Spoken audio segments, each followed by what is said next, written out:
and they'll be available in the chat section for you guys to respond to. With that, we'll kick it off. My name is Karen. I'm the co-founder for FounderWay, and we are a platform that helps founders build products that are customer-centric with AI guidance.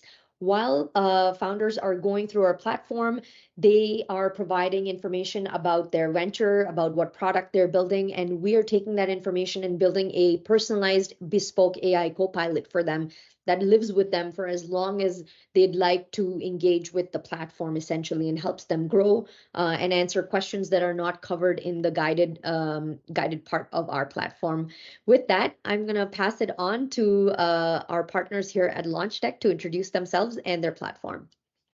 Yeah, thanks, Kiran. So I'm Vlad, founder and creative director of LaunchDeck, and Arthur, our CEO, is helping me here. So at LaunchDeck, we've been helping startups for like more than 3 years with all the fundraising materials primarily.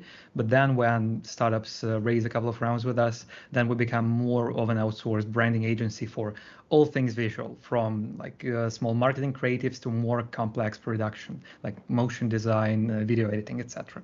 So yeah, very excited to be here, and let's just start things off with some hard truth. So yeah, please, Arthur.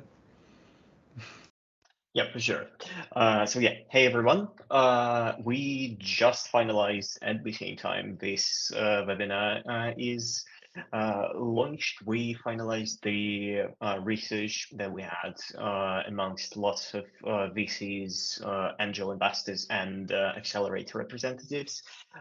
So the main question for us was to evaluate the importance of pitch deck on your funding journey, and as you can see, 92% of investors are affirmative that this is one of the most crucial documents that you will have, and the quality of your pitch deck really matters. As you can see, 96% of all the respondents really value the high quality presentation that you send to them or you present to them. So right now, what we're going to do is we're going to explore step by step how do you approach your pitch deck preparation. And well, yeah, without further ado, let's start with stage one. Kiran, please, I'm passing words to you. Microphone. Yes.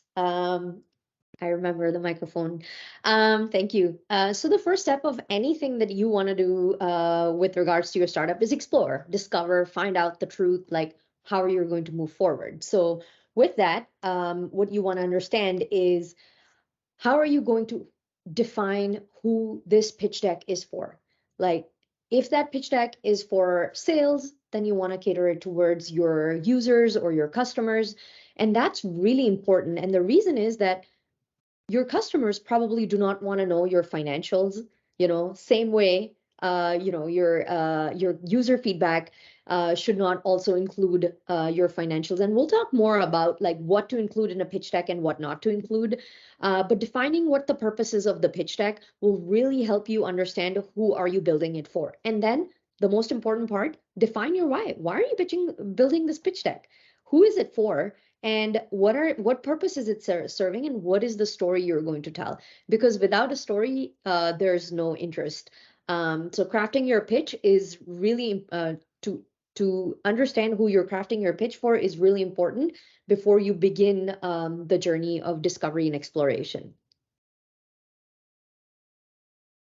So with that, with our key findings, the next step for us is to really understand, as I mentioned, what are the different, it's almost like the evolution of your pitch deck, right? Like when you start, when you have an idea, that eureka moment, you wake up, you're like, oh my God, I gotta put this idea on paper. Yes, put it on paper, put all your thoughts on paper. That's your idea validation pitch deck. And your pitch deck will evolve from there and have a gazillion versions of your pitch decks that you'll forward, pitch decks that you'll present. But from there, you'll go into your customer feedback, because evolutionary, that's what you want to do. You have an idea, you want to figure out who the idea is for, confirm with them and understand, is this your target user? Then build a product, get more validation on, hey, is this the right product that I'm building? Put that on a pitch deck. Then eventually, you might go into sales first or investor pitch deck first, depending on what your model is. You will be building another pitch deck for sales and investors. Keeping it short, moving on to the next page. Handing it back to you guys. Yeah, thank you. So we will start discussing how do you do your pitch deck with the most obvious, but yet the most important part of the development process. The first part is content, and it was not obvious for us. But more than a third of pitch decks do not even have the proper structure that investors are expecting from it. So some of the points from your presentation might be missing, and we will try to figure out what storyline would be the best core for the pitch. Yep, before we dive into it, some of the very easy yet important content principles. One of the main ones is that your heading, this is something that we have here, three most important content principles, should be the main idea from your slide. The next one, every statement that you give in your presentation should be backed by a trusted source. And investors are actually highlighting this. And you should be focused on finding the right sources for every claim that you're making. And finally, try to be concise and do not create a very long presentation. Put some slides from the core of the presentation to the appendix and try to keep it at least 10 to 15 slides, but not more. And yep, the following structure could be used as a baseline for the presentation that you're going to prepare. The key idea here is to divide your presentation into 6 content blocks. The first one would be the introduction, title, and executive summary. Then the chain section of problem and solution, which problem did you find and how your solution is going to address it. Then the validation part. This is your traction or proof of concept. This is the business model, and this is your financials.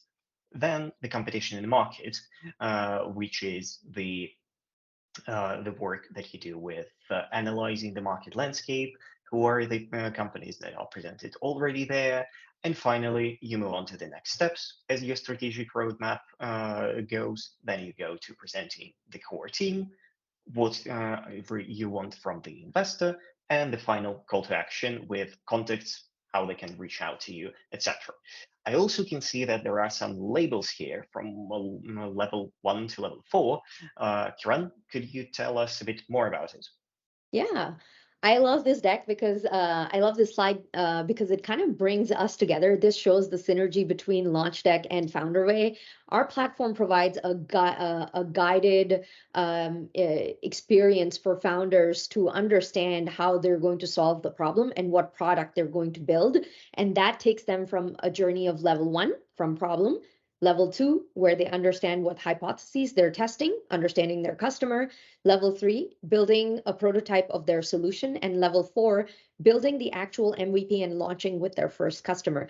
And we've put this together so that you can see how FounderWay can actually help you figure out your journey to your investor pitch deck. Thank you so much, Arthur. Sure. Yeah, so this is a bunch of slides that should be in your pitch deck, but which of them are most important? Which of them will be the ones you will spend more time on? So moving on, we figured there are 4 slides that you really should spend some time on. And these are the 40 framework, as we call it, which is the market or total addressable market, the team, product or tech, and the traction. We will dive into each and every one of them right now. Yeah, so while you're creating your market slide, these are a couple of points that you should really focus on. First of all, before you even start working in PowerPoint, you should identify a market with a clear need. And you should show that there are users and there is some money pool that could be used to actually grow and prosper with your solution. Then you're evaluating this market potential, you are putting it on slide, and you are measuring the market. Usually the best approach would be bottom-up approach. So find the right niche that would be the core of your market, find out how many users are there, what is your business model towards these users, and what market will be concluded with this mathematics at hand. Then couple of small tips. Try to show your market within the static and dynamic frameworks. The static framework would be something that is commonly used, like SOMS and TAM framework, and the market dynamics could be shown through market trends. Here could be your compound annual growth rate and some other trends that could show that the niche you are going to operate within would be actually growing within the next couple of years. Moving on to the next one, your team. I will try to keep it very short. The first thing that you should know that you actually would like to spend more time on this slide and do not do it in the very end of your presentation. Here you need to introduce the key people behind your project, because investors are actually very interested to know who are the people who are creating what you are doing, and if they have relevant expertise, relevant experience to actually bring this project to success. Focus on the individual strengths. However, remember that the team slide should show how every expert on your team, by working together, would actually give this combined force that would move your project ahead. Then we're moving on to the tech or product slide. And the important thing here is that your product and MVP or whatever stage of development your product is right now is and must have in your deck. You need to show that you are not just trying to sell an idea, you are actually already working on it, and you're at least like one step before having a prototype of your product, and better to have actually some kind of MVP to show.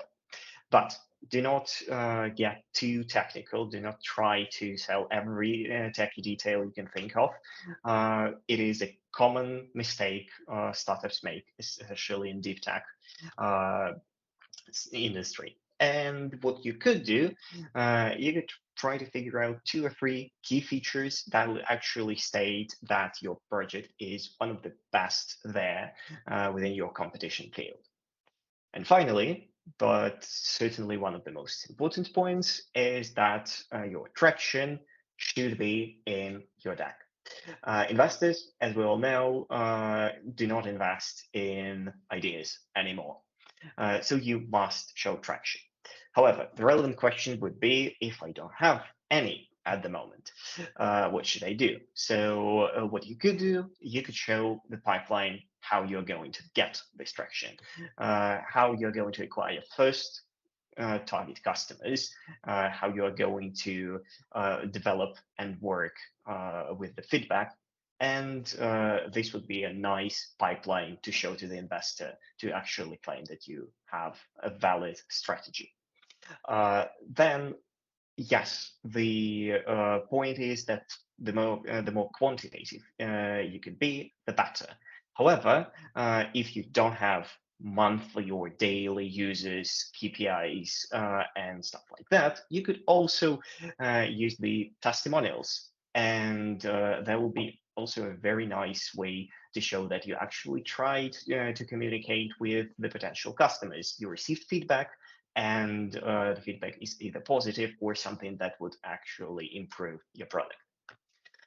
And wrapping up this section, we are moving on to the design. Vlad, the floor is yours.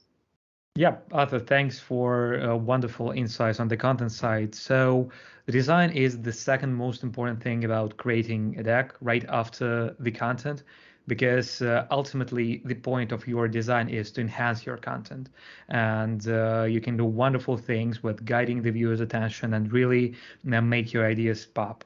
So the first thing is that design matters, and it's backed by data. It's not just a statement by us as a design agency, and we're really shocked that like in some cases investors are prioritizing decks that are well designed, in a sense that not just flashy, but like storytelling wise, visual storytelling wise, and really like with cohesive connection between content and design. So how can we make a great deck without knowing like design? Because ultimately we want to help you, even non-designers, achieve it. So these are like three principles that can make your deck look more professional without any design knowledge. So the first one is very simple. You do not include more than 3 font sizes on a slide. For instance, one font size for the heading, one font size for the text, main text, and one for the footnotes. The second one also has 3 in it, so no more than 3 colors. And this means that you really don't want to make a peacock out of your presentation with like all colors of the rainbow. You need to just choose 1 or 2 accent colors and then use them strategically to highlight content, and try to keep it really simple in terms of your palette.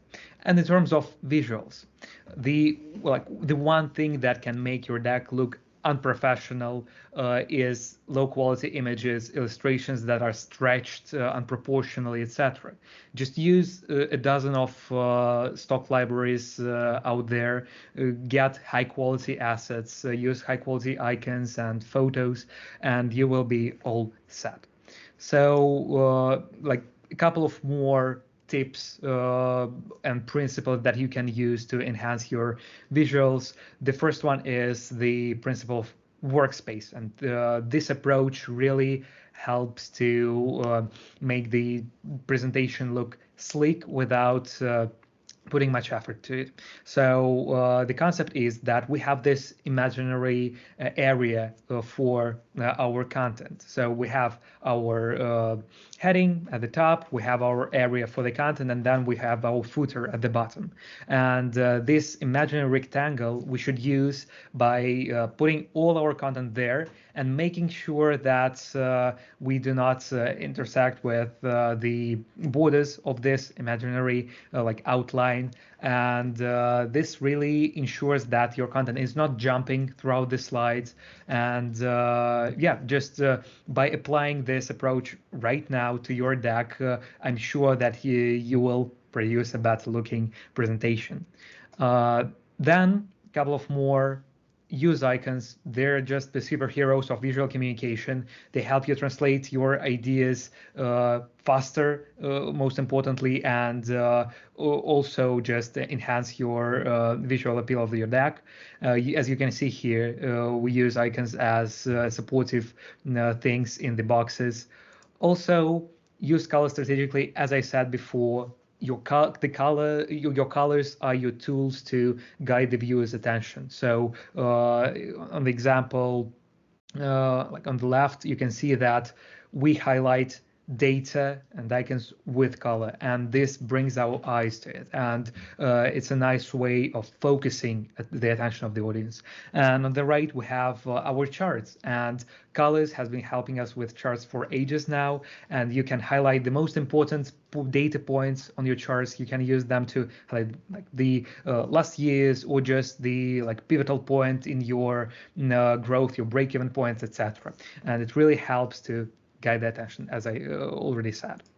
And finally, well, you've done your research, you've created a great content and storyline for your deck, and you also enhance it with the design. Now what? How you go after developing a deck? Kiran, please tell us. Absolutely. Thank you so much. So we learned the 4 T's. TAM, team, tech, and traction, which are super important in your slide deck. And then the design aspects of font, color, and visuals. You don't want to look like a peacock. I found that really funny. So thank you so much for sharing that. Let's move on to the next slide so that we can understand once you built your content, you built your deck, we are then going to move towards understanding how you're going to prepare for your pitch. So the preparation you're doing is building your deck, learning how you're going to express yourself in front of the right audience, and then structuring your deck, which Vlad and excuse me.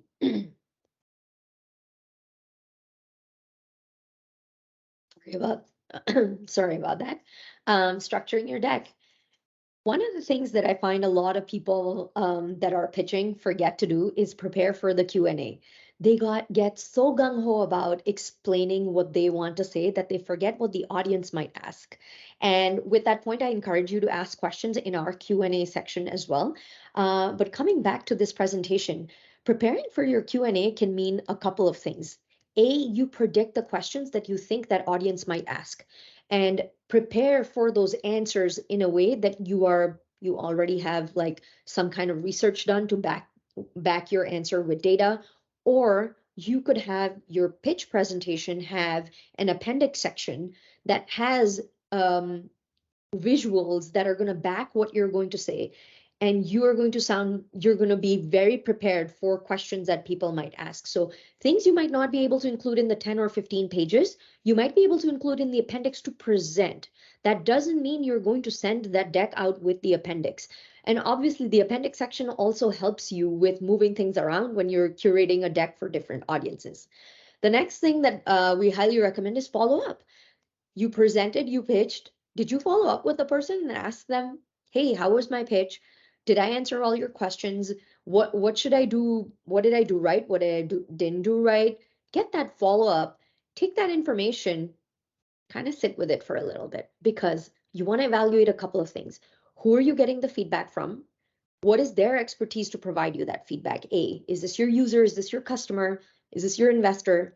And B, go and fix those things in your pitch deck so that you can continue the evolution of having a better pitch deck every time you present. And that covers the last part, is reflect and iterate. You're going to understand what you're going to change and then go back to the audience. And some people are very kind and they're like, hey, once you fix it, send it back to me. I can provide you with feedback. So take your network, take your people up on the offer of helping you. It takes a village to build a startup.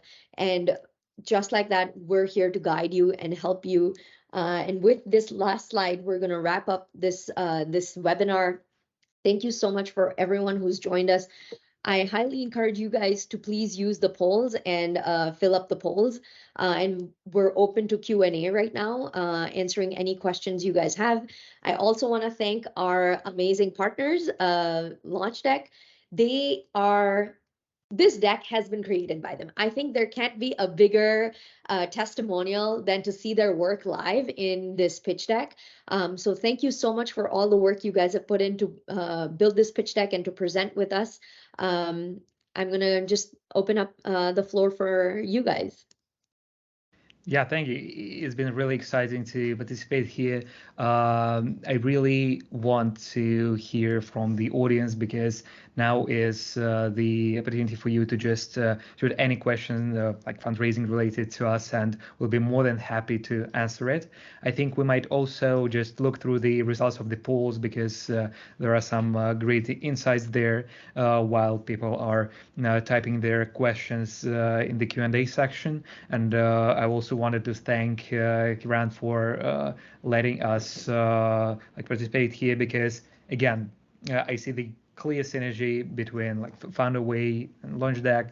FounderWay actually helps us without even helping us by providing you all the things you need before you go and craft your deck with us or get consulting from us. So I see that there are also some questions in the chat right now. We might address them. So someone's asking, will we receive this presentation and the recording over email? Yes. make sure you've said yes to attend the event on LinkedIn, and that's where we're going to get our list of audience from. As long as you're on that list, you'll receive an email with the details. Yeah, and also we will be sharing just very distilled content from this deck in a form of cheat sheet with the structure, with depending on the stage your deck is on and the target audience. So make sure to check out our LinkedIn pages because we will share it there. Also, we will share the research, the posters live in our LinkedIn group, like Launch Deck LinkedIn group, and we're sharing the finalized research there. It's been a ton of work and there are a lot of great insights. So please make sure to find the post there. So you will get everything you need after this webinar. Awesome. We'll just hang around here for a few minutes if other people have questions. I've put the links to our websites in here. That research is amazing. I know you guys sent it over to me this morning, and I was just, it's so impressive that you guys were able to get that many VCs respond to this detailed research that backs a lot of the data that you presented today. Yeah, well, as far as I remember, we were thinking that it would be a walk in the park. Well, it wasn't, not even close, but well, the finalized insights are worth it, really. Absolutely. I think there's just always like a story that you can pull out of research and data, and the story is just wonderful. I feel like it, after reading that report and seeing this pitch deck, I feel like if I were to make a pitch deck, I feel more confident going to an investor and asking for, or presenting to them, because I know that that is what the investor wants to see. And them being my customer in that moment when I'm presenting my pitch deck, that's exactly what I want. Data-backed insights, like for the presentation I'm doing.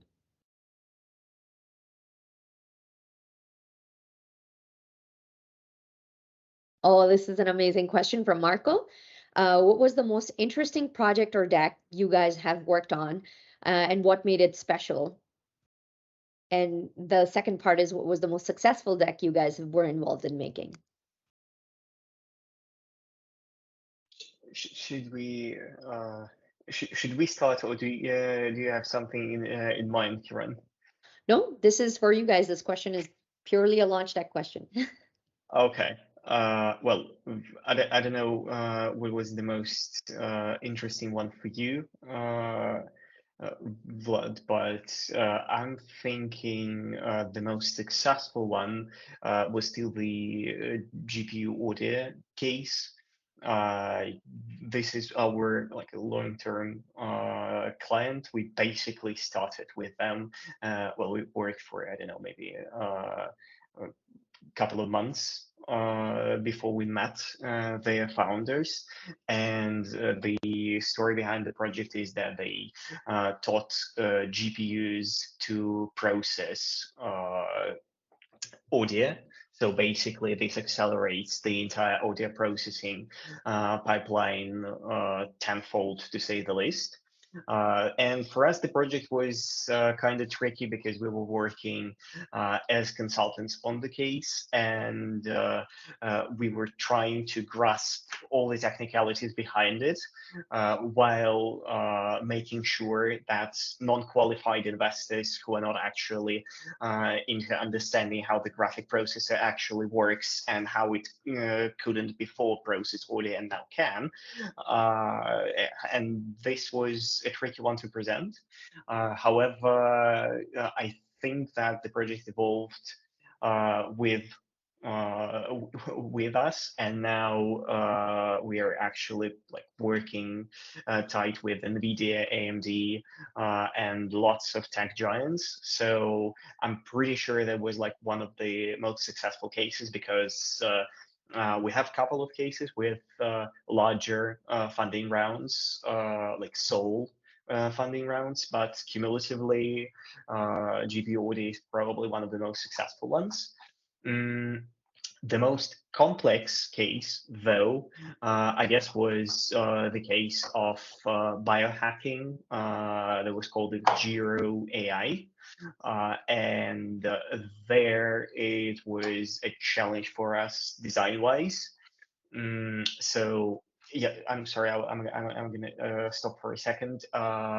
Kieran, please, could you share the presenters mode with Vlad once again? He just rejoined, so yeah. Oh, awesome. Okay. Okay. Thank you for letting me know. Yeah. So yeah, with Jira, yeah, it was complicated design-wise because because behind the solution of Jira AI, there lies a physics of complex systems, but it was implemented in biology. Therefore, what we were reading as draft materials were kind of brain melting. But we came up with a metaphor that like every cell in your body works as a sole musical instrument, while the entire organism works as an orchestra. And it is somewhere in our portfolio on the website, but the slides looked really sleek, and the design team work was amazing in that sense. I can tell that because I'm working closely with the consulting part of the agency, so I'm praising them, not me. And yeah, there was an amazing work on their end. Okay. I think yeah, I answered the question. I hope so, at least. Vlad, you are with us? No, he's texting me that he still has some issues and cannot unmute himself. But yeah. Oh, and I can't unmute him, unfortunately. But I think that's those are all the questions that are in the chat right now. Let me just quickly check. Yeah. And yeah, well, with that, I'd like to thank everyone for joining us. And if you have any questions, please, thank you for the compliment, Luca. If you have any questions, please feel free to find us on LinkedIn and send us a message, and we will send out the presentation, the recording, as well as we have a amazing cheat sheet that breaks down what you should include in what kind of deck. And we hope that you all will find this helpful. So thank you, everyone that's attending, and we'll